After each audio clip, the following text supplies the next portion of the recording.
Hello,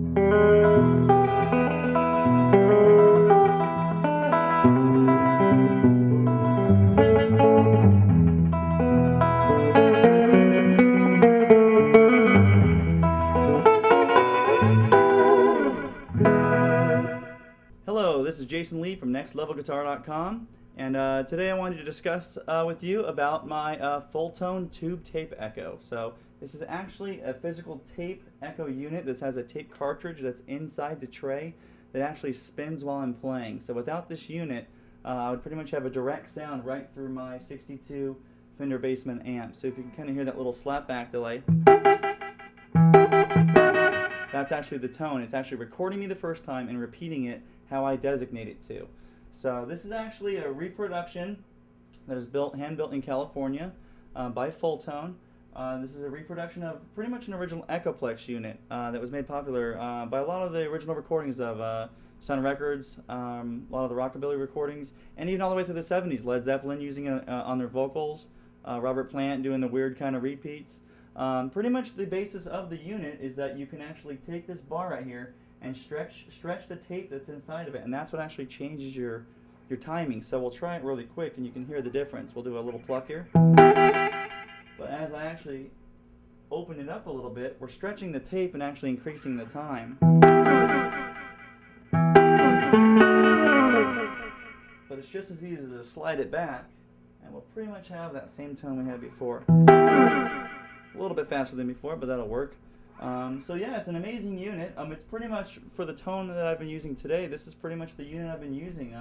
My 62 Bassman is just a nice direct sound and complements the echo really well. This is pretty much the setup that Brian Setzer would use too. A few other things to note on the unit itself.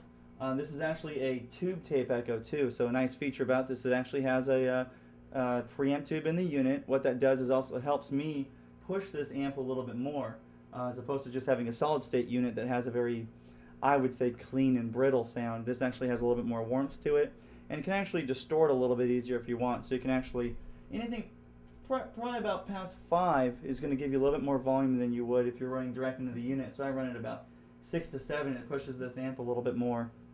One other feature that this unit has that I like more than any other unit, it actually has titanium heads.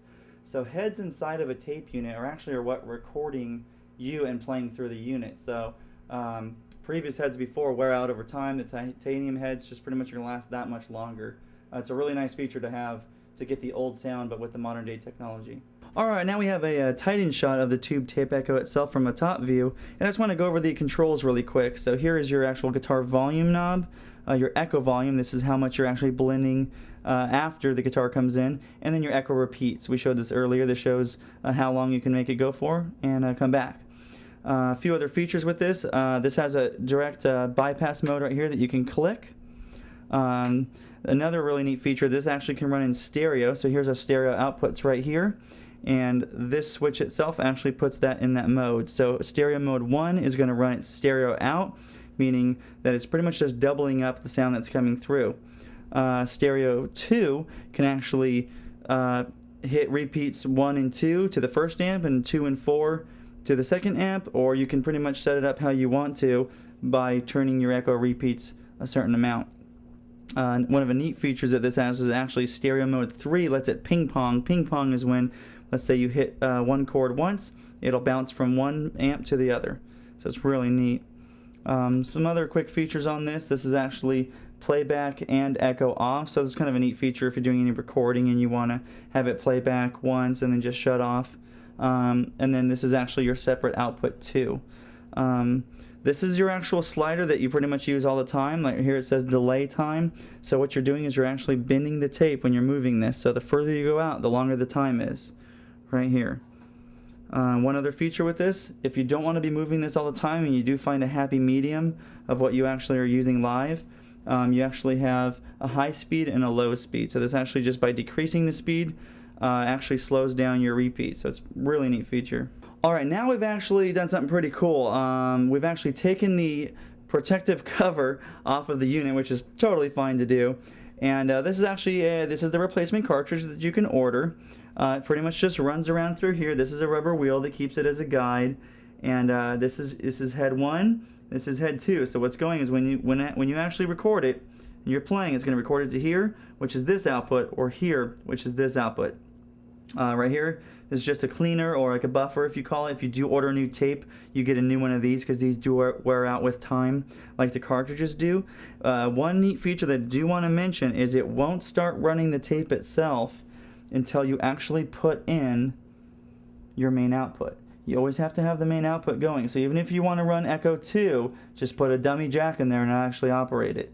So you can watch right here as I'm going to open this up to put the jack in. It's going to actually put and engage that wheel onto it, which actually starts running the tape throughout the whole unit. So as you're actually recording all the time, this tape is just feeding through it, waiting for you to play something, and it plays it back.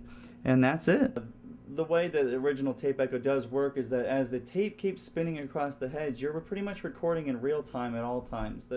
The tape isn't long enough to where it's going to have 15 minutes of recording, and if you're playing a live show and you play it and 15 minutes later it's going to come back through, it actually pretty much just runs in real time. As it comes right around the heads again with the same recording, it's just going to delete itself the whole way through. So that's why you pretty much have the same, playability as a digital delay, but with the original tone. For this module itself, I'm using a 2007 Gretsch 6120 RRH. Stands for Reverend Horton Heat model. A really cool feature that made the tape echoes actually popular, I'm going to show you right now, is actually on the unit right here. This is my feedback knob. So as opposed to just keeping a straight tone all the time with the repeats like this, we can actually increase that while we're playing in real time. So we'll try that same little hit, but let's try with the feedback moving it in real time.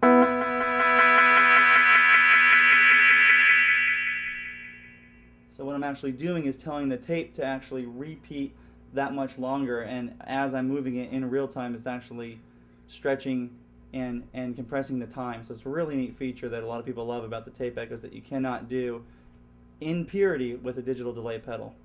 Another setting that I've actually done with the tube tape echo that I think is one of my favorites of it is actually turning my my actual input volume up a little bit, but really cranking to about 7 or 8 on the actual echo itself, so it's louder than the sound going in. If you think about it, I have 65% of guitar coming in, I've got 85% echo coming out. So this is the effect that you get from it.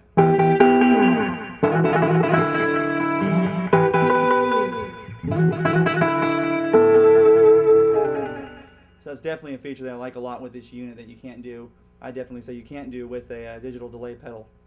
One more setting I actually want to show you on the unit itself is really just backing your tape with the cursor pretty far back, so you can actually do some quick kind of jumpy moves as well.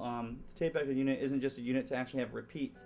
It actually gives you a real echo effect. So that way, kind of like in a closed hall. So we'll try some right now with that.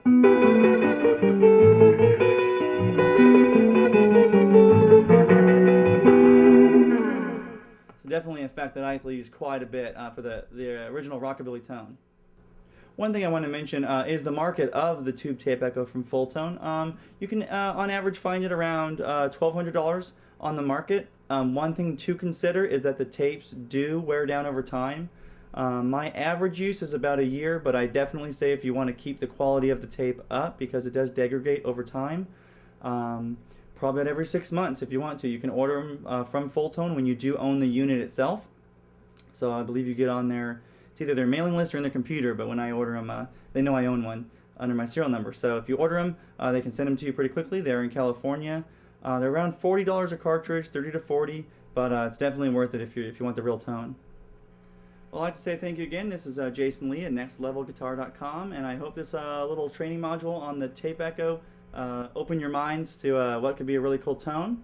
Definitely if you're ever in a store and they have one, ask them to maybe pull it out. Trying one really kind of opens your eyes to trying out other pedals too, so in case you need to get something a little bit less expensive too, this actually kind of puts you in the mindset of what everyone's pretty much trying to go after. So I want to thank you again, and stick around for more lessons from nextlevelguitar.com.